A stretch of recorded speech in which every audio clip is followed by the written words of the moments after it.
In the vast field of esotericism and occult sciences, few disciplines are as enigmatic as alchemy. However, instead of approaching a merely chemical or scientific dimension, the alchemy I bring to you today is an ancient and spiritual practice, deeply rooted in mystical traditions. Today we will explore the three great alchemical initiations that not only transcend common reality, but also lead us to higher levels of consciousness and understanding. First initiation, Nigredo, or the Black Work. Let's start with the first great initiation, traditionally known as Nigredo, or the Black Work. This phase symbolizes death, putrefaction, and transformation. But it is not a physical death, it is a symbolic and spiritual death.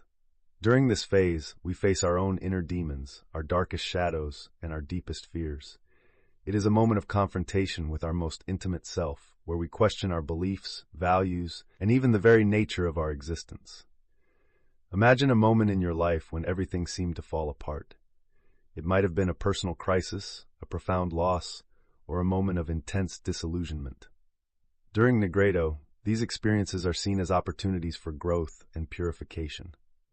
By looking at our suffering, we realize that it is temporary, and that through contemplation and self-knowledge, we can emerge from our own ashes. It is like the myth of the phoenix, which is reborn vigorous from its own flames. Think of moments in history or literature that capture this idea.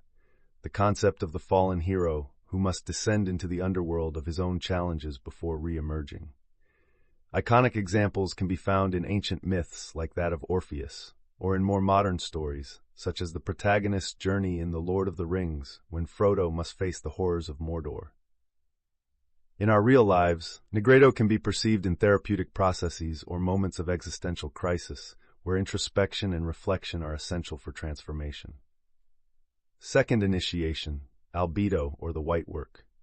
Having overcome the chaos of Nigredo, we move on to the second great initiation, Albedo, or the White Work. In this stage, putrefaction gives way to purification and rebirth. It is a moment of clarity and illumination, where we begin to integrate the wisdom obtained during the previous phase. Symbolically, the darkness of Nigredo transforms into the light of Albedo. Here, the soul experiences a kind of washing, a bath of light that eliminates impurities and reveals the purest qualities of the spirit. This is a moment of introspection and discernment. We talk about mental clarity when old illusions are dispelled and new perspectives emerge. Think of the feeling of well-being and tranquility we feel after overcoming a significant challenge. This is synonymous with albedo, the inner peace and calming euphoria that follow the storm. It means perceiving everything with a more objective view, without the distortions caused by our ego and traumas. On a larger symbolic level, albedo can be thought of as the emergence of the renewed hero, ready to apply his newly acquired wisdom. Examples of albedo can be found in stories of individuals who achieve a state of enlightenment, like Buddha under the Bodhi tree or Jesus after 40 days in the desert. Both stories show us the importance of spiritual rebirth after crossing chaos. Third initiation, Rubedo, or the Red Work. Finally, we arrive at the third and final initiation, known as Rubedo, or the Red Work.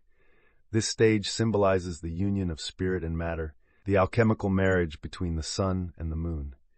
It is the apex of the alchemical process, where transformation is fully realized and the being begins to manifest its divine qualities in the material world. In this phase, the initiate is someone who not only understood his true essence, but also started to live according to it. Rubedo is the stage of the realization of ideals. If Nigredo is death and albedo is purification, Rubedo is resurrection and realization. The complete alchemist is not content with achieving wisdom only for himself. He feels the need to apply it, to manifest it in the physical world through his actions, decisions, and relationships.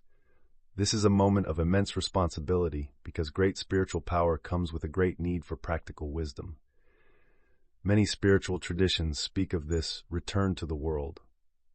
After personal enlightenment, the Bodhisattva in Mahayana Buddhism chooses to be reborn in a cycle of lives to help all beings achieve enlightenment. In Christianity, we talk about compassion and service to others as a manifestation of true faith. Imagine a wise leader who, after years of training and introspection, returns to lead his community with love and integrity. That is the essence of Rubedo. It is interesting to note how these three phases perfectly dialogue with Joseph Campbell's concept of the hero: departure, initiation, and return. In the end, true alchemy is about transforming not only oneself, but also transforming the world around us. Final reflections and recommendations. Each of these stages does not represent an end in themselves, but is part of a continuous cycle of growth and transformation. It is a process that can happen multiple times throughout our lives, at different levels of depth. The goal is not to achieve a final state of perfection, but to maintain constant evolution, always seeking ways to improve oneself and the world around us. If you are inspired by this alchemical path, I recommend starting with meditation and self-knowledge practices. Seek to understand your own shadows and illuminate your darkest aspects. Engage in reading and studying alchemical traditions, sacred texts, and biographies of great sages. And above all, apply the wisdom acquired in your daily life, thus bringing divine alchemy to the personal and collective plane. Deep gratitude to each of you who shared this time with me. Remember, the alchemical journey is a continuous exploration that requires courage, integrity, and an open mind. May we all become the alchemists of our own lives, transforming the common into extraordinary and the simple into sacred. Thank you very much for watching, and until the next lecture, where we will continue to explore the paths of knowledge and ancestral wisdom.